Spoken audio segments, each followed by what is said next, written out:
Hello dear students, I welcome you all on AEC Plus digital platform of advance engineering classes.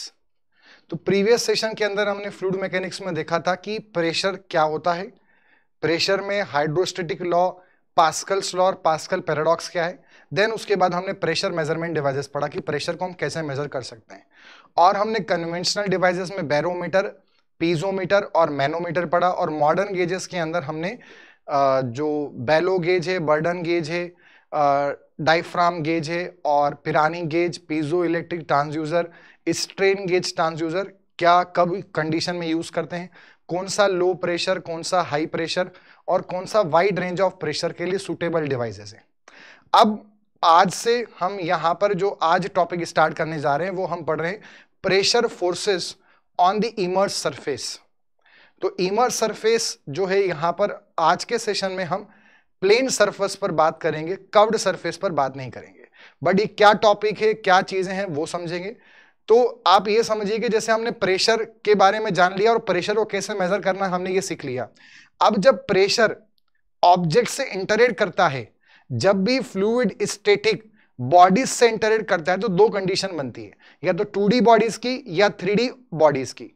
और जो 2D bodies हैं उन्हें हम surface बोलते हैं। तो यानी कि ये जो हम पार्ट पढ़ने जा रहे हैं, अब जो हम दो पार्ट पढ़ेंगे आगे के, वो प्रेशर का एप्लीकेशन पार्ट है कि जब रियल लाइफ में जो फ्लूइड स्टैटिक है, जो रेस्ट में फ्लूइड है, वो जब ऑब्जेक्ट से इंटरेक्ट करेगा तो या तो वो 2D सरफेस से करेगा या तो वो 3D बॉडीज से करेगा। 2D सरफेस से करेगा तो हमारा थर्ड पार्ट जो कि हम आज से स्टार्ट कर रहे हैं वो बनेगा, और जब वो 3D बॉडी से इंटरेक्ट करेगा तो वो आर्किमिडीज प्रिंसिपल कहलाता है। तो आर्किमिडीज प्रिंसिपल का भी जो टॉपिक है वो भी प्रेशर का एप्लीकेशन ही है, जो फ्लूइड रेस्ट पर जब 3D बॉडीज से इंटरेक्ट करता है उसी के बारे में है। तो स्टार्ट करते हैं सेशन को। यहां पर जो टाइम शेड्यूल है वो मैं आपको बता दूं, टारगेट सीरीज के अंदर सोमवार सर्वे कंप्लीट हो चुका है और 12 बजे एस्टिमेशन कॉस्टिंग चल रहा है अभी लाइव। साथ में एक और हमारा यहाँ पर सेशन है, मैं शाम को 5:30 बजे फ्लूइड मैकेनिक्स, विजय सर एनवायरमेंटल इंजीनियरिंग 4 PM पर, और शाम को 6:30 बजे रेलवे इंजीनियरिंग ले रहे हैं। तो जो भी आपको डाउट आता है आप कमेंट सेक्शन के अंदर बता सकते हैं। सैटरडे के दिन हम लाइव जुड़कर आपके जितने भी डाउट्स हैं जो हमने इस वीक में कंप्लीट किया है उस पर डाउट डिस्कस करेंगे, और साथ में संडे के दिन हम जो भी एग्जाम्स हैं, अपकमिंग एग्जाम्स, उनके प्रीवियस ईयर पेपर को डिस्कस करेंगे मैराथन सेशन के अंदर। तो आगे बढ़ते हैं, लेक्चर को स्टार्ट करते हैं। सबसे पहले मैं बता दूं कि जो अब हम टॉपिक पढ़ने जा रहे हैं इसके अंदर आप ये समझ लीजिए कि प्रेशर को हमने जान लिया, बट अब प्रेशर जो है वो कौन अप्लाई कर रहा है? प्रेशर अप्लाई कर रहा है एक फ्लूइड जो किस कंडीशन में है? रेस्ट कंडीशन में। और जब फ्लूइड रेस्ट कंडीशन में होता है तो वो प्रेशर अप्लाई करता है।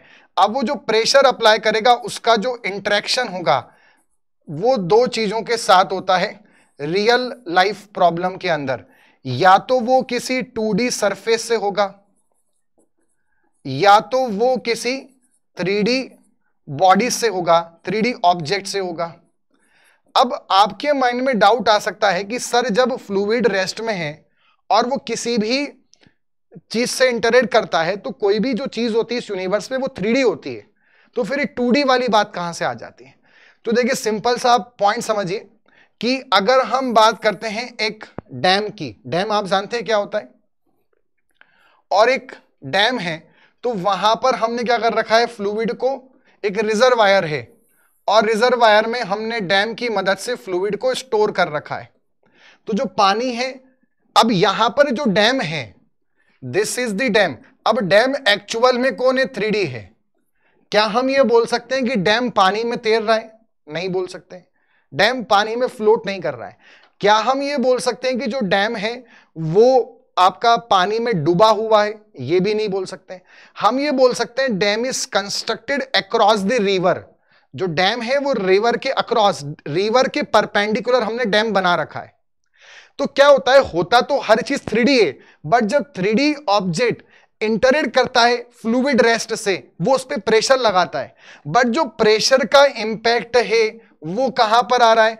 प्रेशर का जो इंपैक्ट है वो उसके सरफेस पर आ रहा है, डैम पर नहीं आ रहा। डैम पानी के क्रॉस बना हुआ है, नदी के क्रॉस बना हुआ है, बट इस कंडीशन में देखें तो जो प्रेशर का इफेक्ट है वो डैम पर नहीं बट कि डैम की सरफेस पर आ रहा है।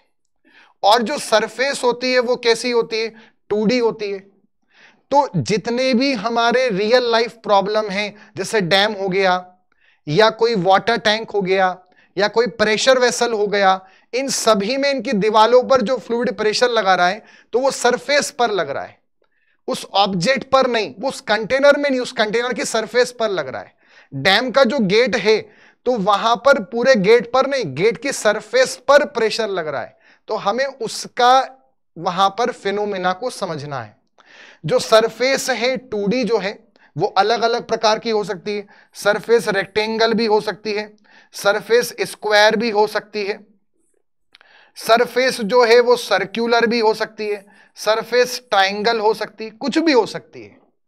तो इंटरेक्शन किसका होगा, ऑब्जेक्ट का होगा, बट जो इफेक्ट आएगा वो सरफेस पर आए, तो ये हमारा ये वाला टॉपिक होगा। इस चैप्टर के मैंने आपको 5 पार्ट बताए थे। पहला था प्रेशर को समझो, दूसरा था प्रेशर का मेजरमेंट सीखो, तीसरा है अब प्रेशर का एप्लीकेशन, प्रेशर का इंटरेक्शन। तो ये हमारा अब थर्ड पार्ट है, पार्ट थर्ड, जिसमें हम प्रेशर का इंटरेक्शन 2D सरफेस के साथ समझेंगे। तो वही डाउट मैं क्लियर कर रहा हूं कि सर 2D कैसे हो गई, बॉडी 3D होगी, बट जब सरफेस पर इफेक्ट आएगा तो हम 2D सरफेस के इफेक्ट को समझेंगे। वहीं पर जब 3D ऑब्जेक्ट पर हम बात करेंगे, जैसे मान लो कि हमारे पास एक नदी है, कोई भी रिवर हमने मान लिया, और उसमें हमने एक स्टोन, एक पत्थर मान लेते हैं, एक स्टोन है या एक लकड़ी है, कोई भी ऑब्जेक्ट है, वो पूरा पानी में डूब गया। अब इस कंडीशन में या तो वो तैरेगा या तो वो डूबेगा, और उसमें जो फ्लूइड के पार्टिकल हैं वो उसमें चारों तरफ से क्या लगाएंगे, प्रेशर लगाएंगे, और इसके कारण जो फिनोमेना डेवलप होगा, तो यहां पर क्या है, यहां ऑब्जेक्ट पूरा पानी से सराउंडेड है या फ्लूइड से सराउंडेड है। तो अब यहां पर जो फिनोमेना आएगा वो इंटरेक्शन हो रहा है फ्लूइड का 3D ऑब्जेक्ट से। जो 3D ऑब्जेक्ट है वो हो सकता है वो स्फेयर हो, 3D ऑब्जेक्ट हो सकता है सिलेंड्रिकल हो, 3D ऑब्जेक्ट हो सकता है हेमिस्फीयर हो, हेमिस्फीयर आप जानते हैं क्या होता है, वगैरह वगैरह, cuboid, prismoidal, etcetera etcetera. Submarine, real example समझे, सबमरीन, बोट जो नाव होती है, शिप, तो एग्जांपल इसके हो जाएंगे हमारे पास, शिप हो जाएगी, बोट हो जाएगी, उसके बाद यहां पर आ जाएगा आपका सबमरीन, ये सब इसके एग्जांपल हैं। मतलब कोई भी चीज पानी में डूबेगी या तैरेगी वो यहां से मालूम चलेगा। और इसी में ये हमारे इस यूनिट नंबर 2 का फ्लूइड स्टैटिक का 4th पार्ट है, जो इसके बाद हम पढ़ेंगे। और इसी में हम आर्किमिडीज प्रिंसिपल पढ़ते हैं। मतलब आर्किमिडीज प्रिंसिपल कोई अलग चीज नहीं है, आर्किमिडीज का सिद्धांत तब काम करता है जब फ्लूइड का प्रेशर किसी ऑब्जेक्ट या 3D बॉडीज के साथ इंटरेक्ट करे। क्लियर है? और 2D सरफेस से जब इंटरेक्ट करेगा तो वो आर्किमिडीज प्रिंसिपल नहीं है।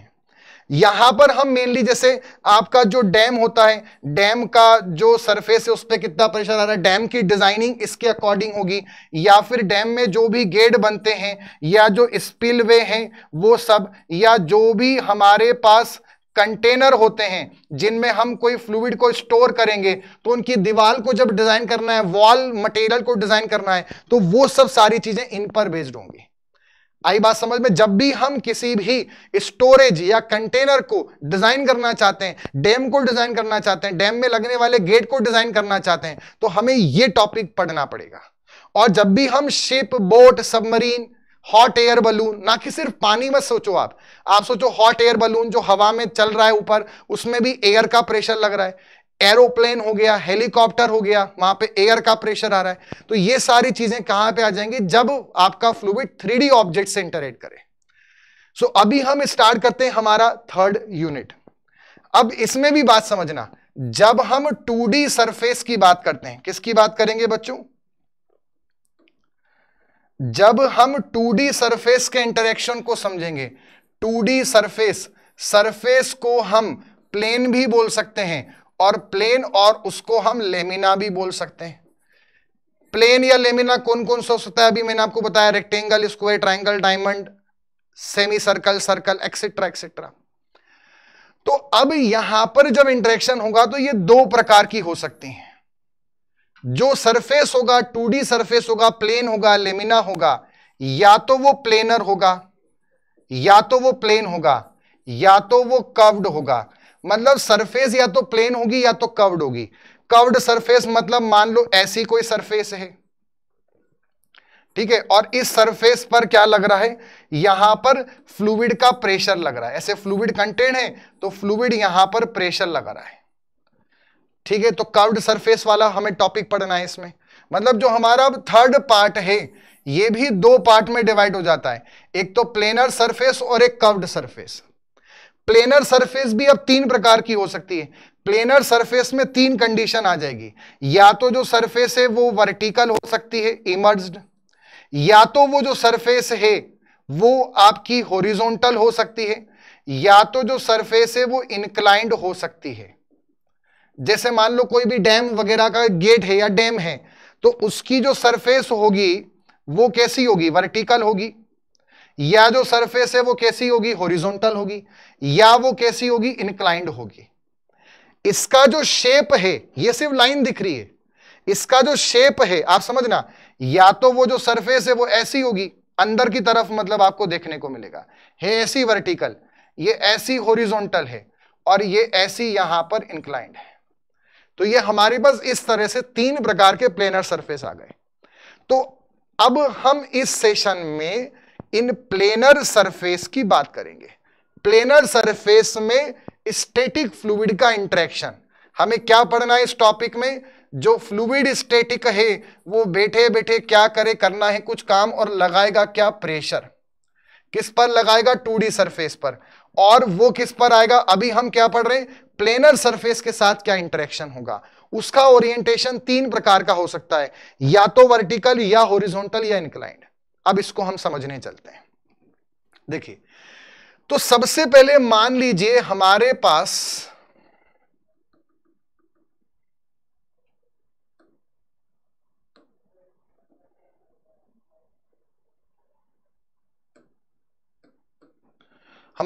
एक फ्लूइड है और ये हो गया इस फ्लूइड का free surface, this is the free surface, ठीक है। अब एक हमारे पास यहां पर कोई भी मान लो सरफेस है, इमर्ज्ड सरफेस, ये सरफेस है, ठीक है। इस सरफेस का अगर मैं इधर से देखूं, इस पर क्या लगेगा, प्रेशर लगेगा।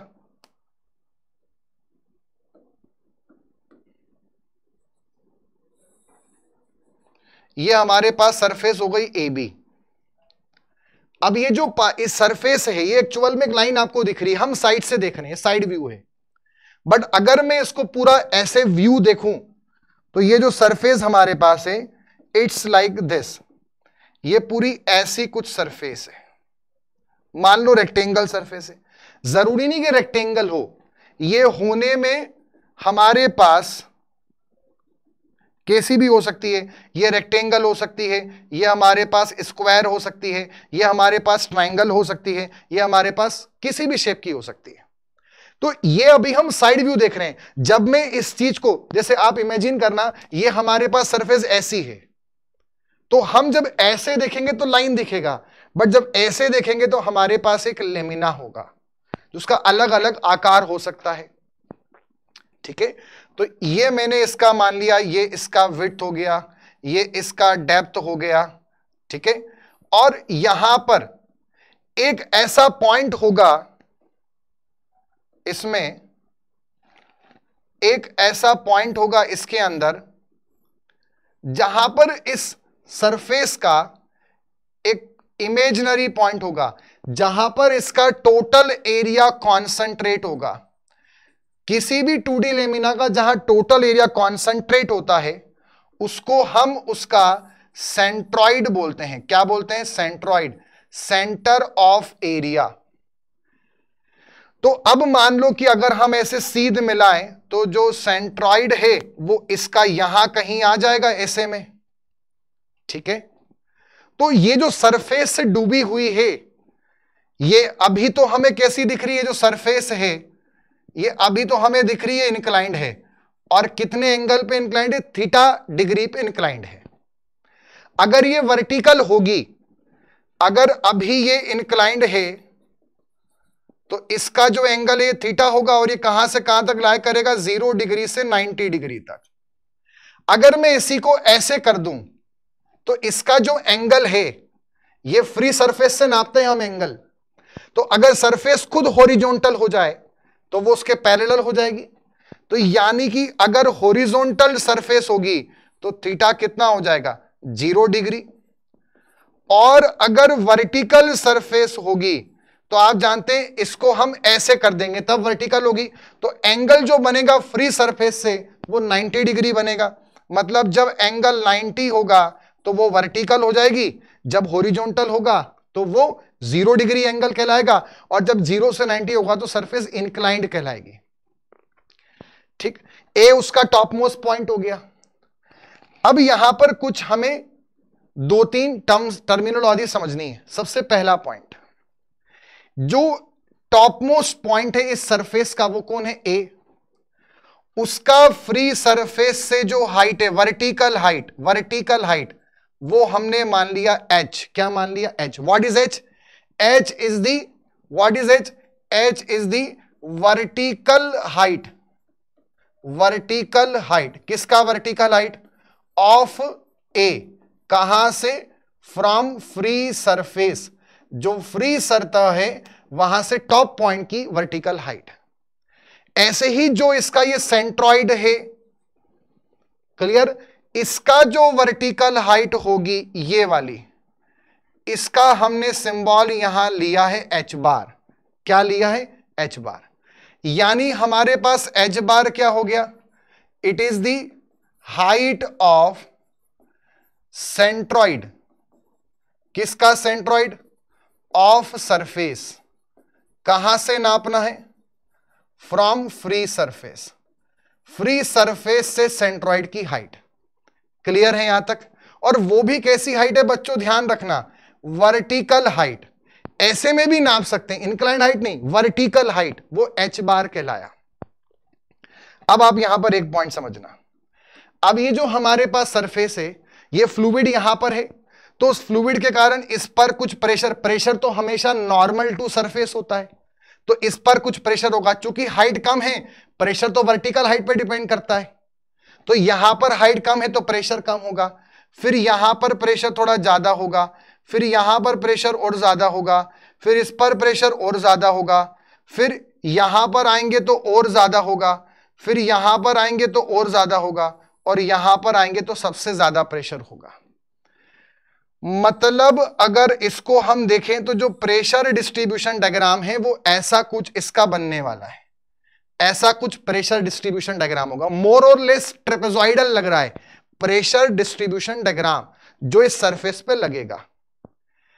अब यहां पर जब ऐसा होगा तो आप ये समझना, एक ऐसा इसमें हमें इमेजिनरी पॉइंट मिल सकता है।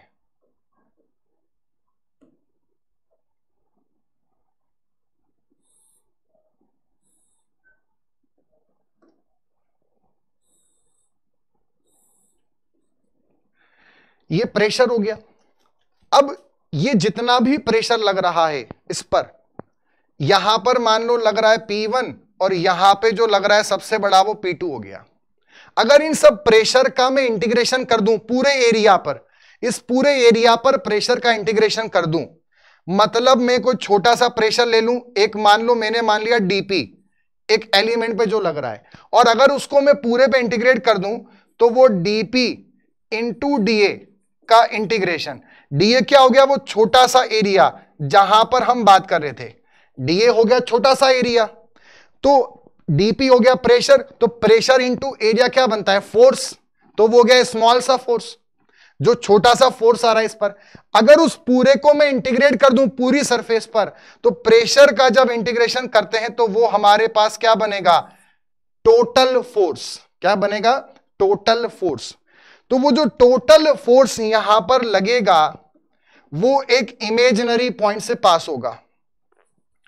क्योंकि प्रेशर इधर ज्यादा है इसलिए थोड़ा सा इस तरफ होगा, तो वो एक इमेजिनरी पॉइंट जहां से टोटल प्रेशर फोर्स, ये फोर्स कौन सा है बच्चों, फ्लूइड में बहुत सारे फोर्स आते हैं, हम आगे पढ़ेंगे, बट ये ध्यान रखना सबसे पहले ये कौन सा फोर्स है, ये प्रेशर फोर्स है। और क्लियरली बोलें तो ये स्टैटिक फ्लूइड, जो रुका हुआ फ्लूइड है, ये उसका फोर्स है। इसलिए हम इसको कलेक्टिवली या ट्रूली बोल सकते हैं हाइड्रोस्टैटिक प्रेशर फोर्स। कौन सा प्रेशर फोर्स?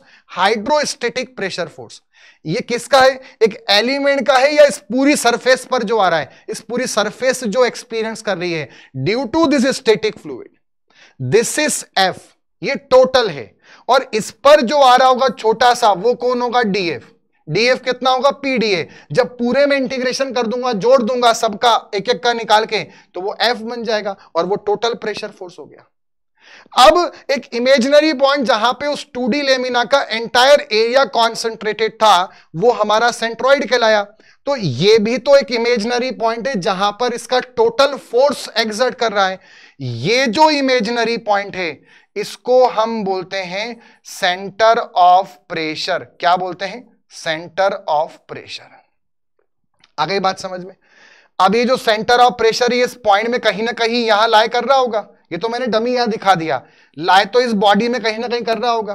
तो इस वाले पॉइंट की सेंटर ऑफ प्रेशर जो पॉइंट है, उसकी जो यहां से वर्टिकल हाइट है, उसकी जो यहां से वर्टिकल हाइट है, उसको हम बोलते हैं एच बार सीपी। क्या बोलते हैं? H bar CP. मतलब एच बार सीपी हमारे पास क्या हो जाएगी? एच बार सीपी कहलाएगी vertical height of centre of pressure, और वो भी कहां से? From free surface. From free surface. समझ में आया? मतलब यहां पर आप समझना, हमें 3 हाइट दी जाएंगी, या 3 हाइट हमें समझनी है। पहली हाइट, टॉप मोस्ट पॉइंट की हाइट कितनी है? वर्टिकल, सब कुछ वर्टिकल देखना है। दूसरा है जो उसका सेंट्रॉइड है, उसकी वर्टिकल हाइट क्या, उसे क्या बोलेंगे? H bar. और एक और क्या होगी? H bar CP. H bar CP क्या है? H bar CP vertical height है सेंटर ऑफ प्रेशर की फ्रॉम फ्री सरफेस। अब आता है सेंटर ऑफ प्रेशर क्या है? सेंटर ऑफ प्रेशर वह इमेजिनरी पॉइंट है जहां पे total pressure force, hydrostatic pressure force exert करेगा किसी लेमिना पे लगने वाला, due to the static fluid. Clear है यहां तक?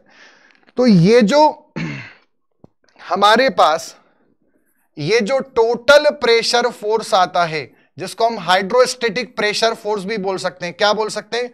Hydrostatic pressure force. इसका फॉर्मूला हमारे पास क्या बनेगा, वो समझते हैं। तो देखो सिंपल सी बात है इसमें, अगर हम यहां पर देखें तो हम इंटीग्रेशन करेंगे इसमें डीपी और डीए का, बनी बात। इसमें भी अगर हम डीपी देखें, प्रेशर देखें किसी भी एक डमी पॉइंट का, तो प्रेशर का फॉर्मूला हम पढ़ के आए, रो जी एच डी। किसी एक एलिमेंट पे निकाल रहे हैं तो उस एलिमेंट की वहां तक की height rho G H D A मान लिया हमने।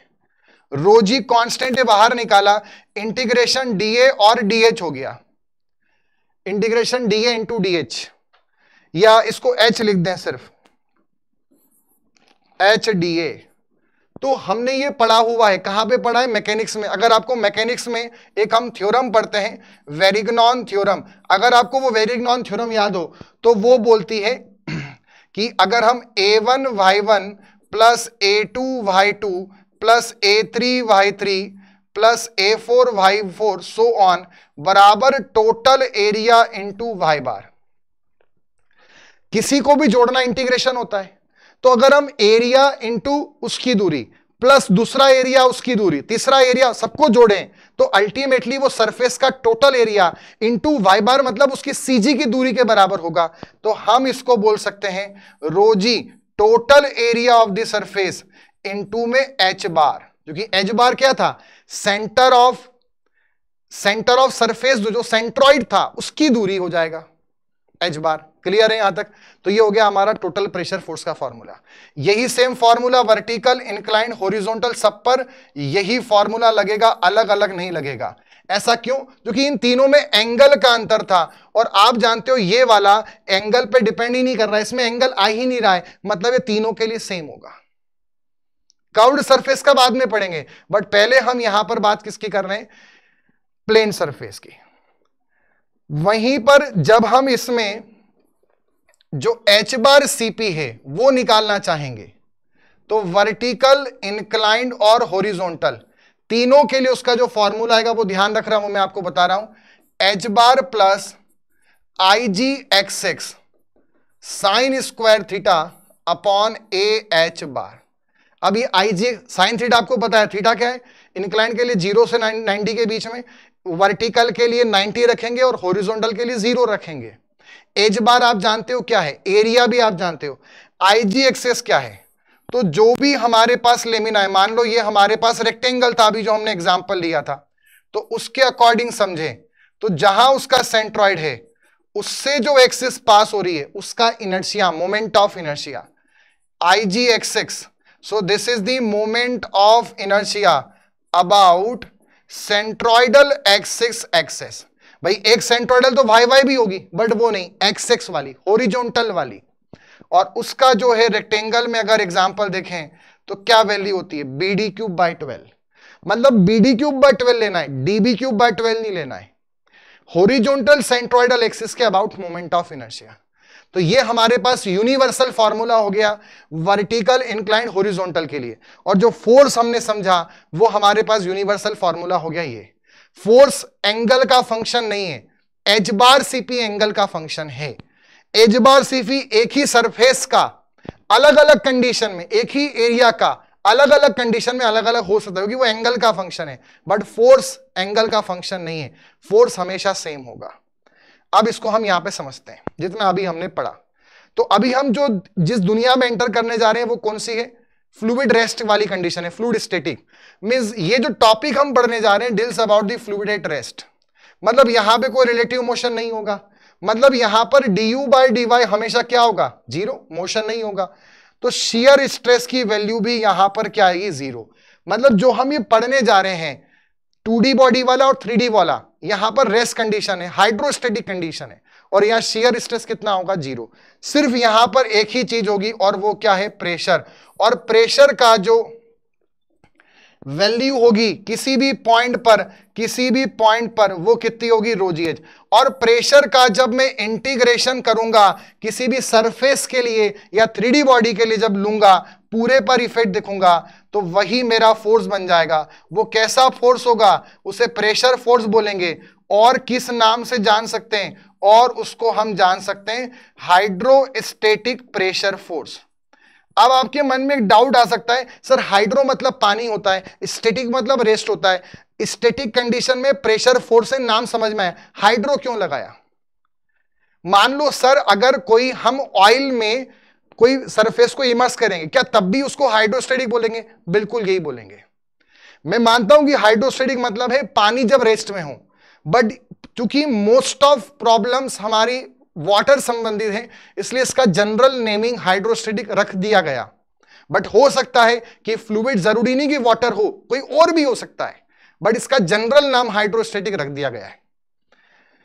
आगे बढ़ते हैं। तो हाइड्रोस्टैटिक फोर्स क्या होता है, the force exerted by the static fluid when a body is exposed to it. जब एक बॉडी उसके सामने आएगी तो उस पर जो फोर्स लगेगा वो हाइड्रोस्टैटिक प्रेशर फोर्स है। क्लियर, जैसे कि डैम वाला हो गया, ठीक है, तो डैम की यहां पे सरफेस हो गई, प्रेशर यहां पे कम होगा, 0 होगा, फिर नीचे जाएंगे तो प्रेशर और बढ़ेगा और बढ़ेगा, ठीक है। तो उसका जहां सेंटर आया वो तो एच बार हो गया, जहां सरफेस का सेंटर है वो आपका सीजी या वो सेंट्रॉइड हो गया। बट जहां पे प्रेशर डायग्राम का सेंटर आएगा, चूंकि ये ट्राइंगल है या ट्रेपेजॉइडल होगा, तो वो सेंटर ऑफ प्रेशर होगा। Centre of pressure pressure diagram का सेंट्रॉइड है, और सेंट्रॉइड जो हम बोल रहे हैं एच बार वाला, वो उस लेमिना जिसकी हम बात कर रहे हैं जिस पर प्रेशर लग रहा है उसका सेंट्रॉइड पॉइंट है। सेंटर ऑफ प्रेशर वह पॉइंट है जहां पे टोटल हाइड्रोस्टैटिक फोर्स जहां से पास होता है। हाइड्रोस्टैटिक फोर्स का फॉर्मूला क्या हो सकता है, एवरेज प्रेशर क्या लग रहा है, यहां 0 और यहां पे कितना है, रो जी एच। तो 0 plus row G H by 2 into area. तो एफ नेट हमारे पास h बाई 2, h बाई 2 कितना होता है, h बार सेंट्रॉइड वाला, तो एफ नेट कितना आ गया, w एक्स बार, मतलब रो जी ए एच बार, जो मैं आपको बता के आया। क्लियर है यहां तक। और आगे इसमें समझेंगे, ये वर्टिकल इंक्लाइन सबके लिए अलग अलग दे रखा है। मतलब ये ध्यान रखना है कि जो हमारे पास टोटल प्रेशर है ये जो हाइड्रोस्टेटिक प्रेशर फोर्स है, एक पॉइंट ये ध्यान रखना, इसको कई बार टोटल प्रेशर भी बोलते हैं। अगर आपसे कभी टोटल प्रेशर पूछा जाए इस टॉपिक में, तो आप ये मत सोचना कि प्रेशर निकालना है। टोटल प्रेशर का मतलब है प्रेशर का इंटीग्रेशन, और प्रेशर का इंटीग्रेशन का मतलब है फोर्स। तो उसका फॉर्मूला क्या है, रो जी ए एच बार। दूसरा पॉइंट ये ध्यान रखना कि जो फोर्स है, जो प्रेशर फोर्स आया, जो टोटल प्रेशर फोर्स आया, वो थीटा पे डिपेंड नहीं करता है। सरफेस कैसी भी हो, अगर एक एरिया है, एक कोई सेम सरफेस है, उसको हॉरिजॉन्टल रखें या इंक्लाइंड कर दूं या वर्टिकल कर दूं, फोर्स सेम ही लगेगा उस पर। अगर उसका एच बार सेम हो, तो डेप्थ ऑफ इमर्जन सेम हो, डेप्थ ऑफ इमर्जन सेम हो, provided that H bar should be same. हाँ, एच बार अलग अलग हो गया तो फिर आंसर अलग अलग हो जाएगा। ऐसा उसको रखूं, जैसे मान लो ऐसा रखा, तो ये यहां पर है। अब इसी को मैंने इंक्लाइन कर दिया, एच बार अभी भी सेम होगा, ये फ्री सरफेस है, एच बार सेम है। और इसी को अब मैं ऐसे कर दूं, एच बार अभी भी सेम है, तो सेम फोर्स आएगा, फोर्स चेंज नहीं होगा। अगला पॉइंट ध्यान रखना, जो सेंट्रॉइड होता है, और एक हमने पढ़ा यहां पर centre of pressure COP, centroid भी एक इमेजिनरी पॉइंट होता है और सेंटर ऑफ प्रेशर भी एक इमेजिनरी पॉइंट होता है। सेंट्रॉइड वहां वो पॉइंट होता है जहां से टोटल एरिया पास होता है, और सेंटर ऑफ प्रेशर वह इमेजिनरी पॉइंट होता है जहां से टोटल प्रेशर फोर्स या फिर हाइड्रोस्टेटिक प्रेशर फोर्स जहां से पास होगा, उस इमेजिनरी पॉइंट को सेंटर ऑफ प्रेशर बोलेंगे। क्लियर है? अगला इसमें हमने जो लास्ट पॉइंट ध्यान रखना है, एच बार सीपी का जो फॉर्मूला है वो है H bar plus I G X X sine square theta upon A H bar. तो एच बार जो सीपी है वो थीटा का फंक्शन है। तो अगर एच बार सेम भी हो, एरिया भी सेम हो, पर ये अलग अलग हो सकता है, ये एरिया का फंक्शन है, मतलब एंगल का फंक्शन है। क्लियर है? अब अगर इसको हम अलग अलग के लिए निकालें, जैसे हॉरिजॉन्टल सरफेस है, उसके लिए पता करें, तो हॉरिजॉन्टल में थीटा कितना हो जाता है, 0। तो ये 0 हो जाएगा, साइन 0 0 होता है, तो ये पूरी टर्म चली गई। मतलब वहां पे एच बार सीपी किसके बराबर होगा, एच बार। अगर वहीं पर हम वर्टिकल सरफेस की बात करें, तो वर्टिकल में थीटा होता है 90 और साइन 90 होता है 1, इसलिए उसमें जो फॉर्मूला होगा वो होगा एच बार सीपी बराबर H bar plus I G X X upon A H bar, क्योंकि साइन थीटा साइन 90 1 का स्क्वायर 1, और अगर इनक्लाइंड है तो फिर तो वही फॉर्मूला लगेगा। क्या लगेगा, एच बार सीपी बराबर H bar plus I G X X sine square theta upon A H bar. Clear है यहां तक? तो ये आप ध्यान रखना। तो ये हमारे पास फोर्स का फॉर्मूला क्या हो गया, सेंटर ऑफ प्रेशर वर्टिकल के लिए क्या हो गया, अभी बता दिया, H bar plus I G X X upon H bar sign square theta 1 हो जाएगा। दूसरा, अगर हमारे पास हॉरिजॉन्टल सरफेस है, हॉरिजॉन्टल बॉडी है, तो एंगल 0 है, तो एच बार सीपी किसके बराबर हो गया, एच बार के बराबर हो गया। और अगर इंक्लाइंड है तो यही वाला फॉर्मूला है, ये आपको समझ में आ गया। इसमें यह ध्यान रखना कि हॉरिजॉन्टल में ऐसा क्यों हुआ कि हॉरिजॉन्टल के अंदर जो हमारा एच बार सीपी है वो एच बार ही हो गया।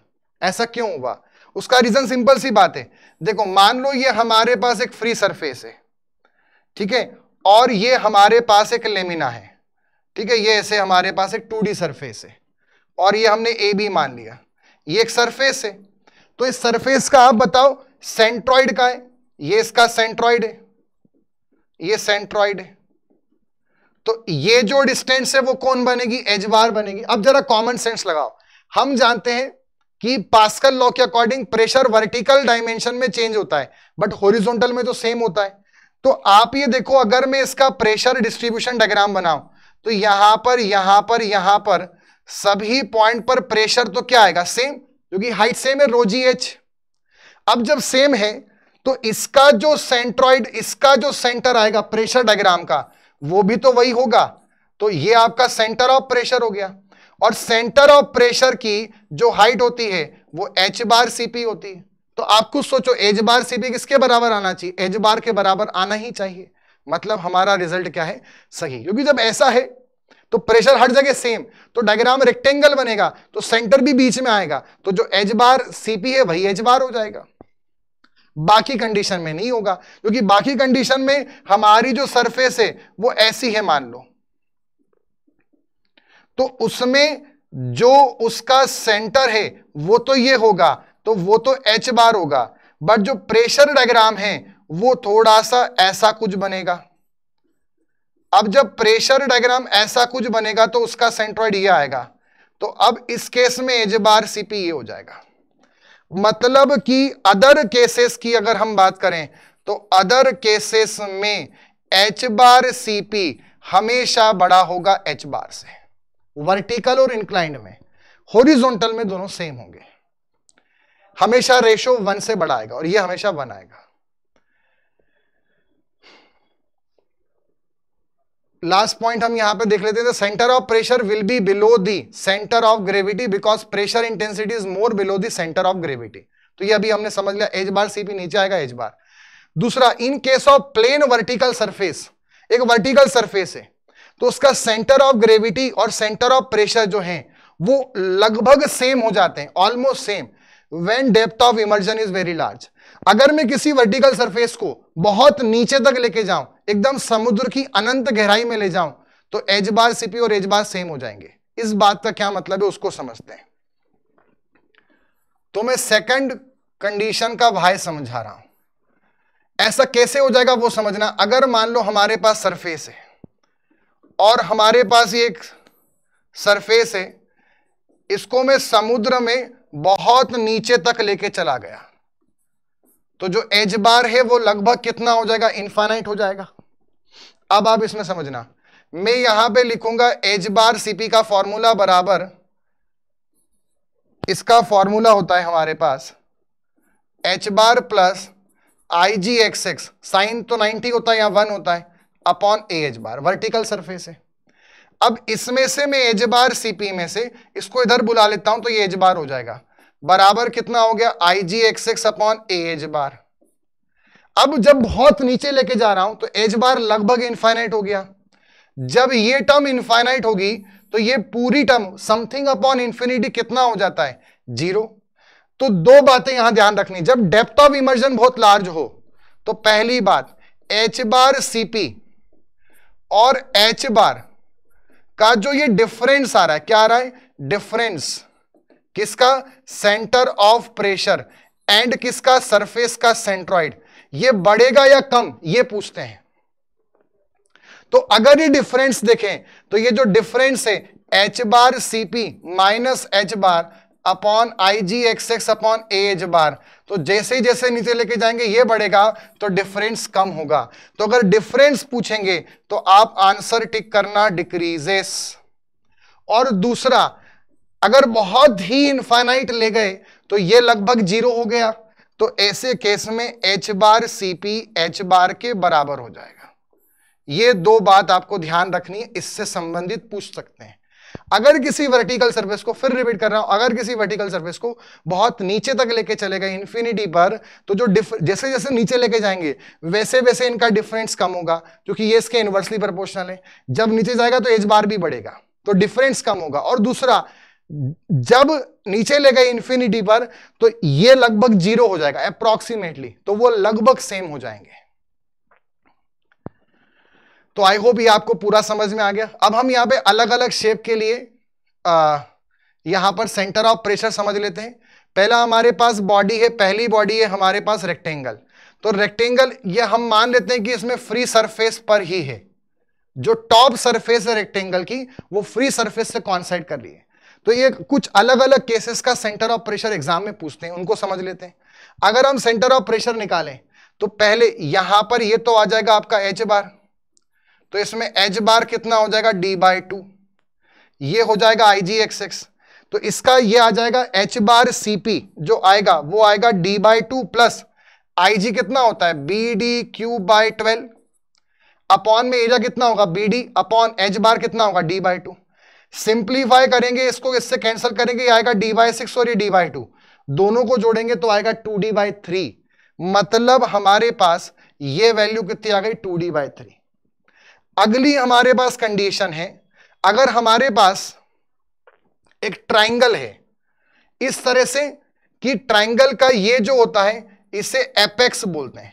एपेक्स का मतलब होता है चोटी, चोटी नीचे है और बेस फ्री सरफेस से कॉइंसाइड कर रहा है, तो इसमें ये इसका सेंट्रॉइड होगा, ये सेंट्रॉइड होगा। तो ट्राइंगल में ये डिस्टेंस जो होती है वो होती है h/3, तो ये हो गया हमारा h बार। h बार का मतलब हर बार हाफ नहीं होगा, सेंट्रॉइड की दूरी फ्री सरफेस से, तो ये h/3 या d/3 हमने मान लिया d/3 हो गई। इसका जो इनर्शिया होता है वो होता है BD³/36 या BH³/36, तो BD³/36। एरिया कितना होगा हाफ बेस इंटू हाइट, और x बार कितना हो गया d/3। इसको सॉल्व करेंगे d/3 प्लस d/6, ये आ जाएगा d/2। मतलब हमारे पास ये वाली वैल्यू कितनी आ गई d/2।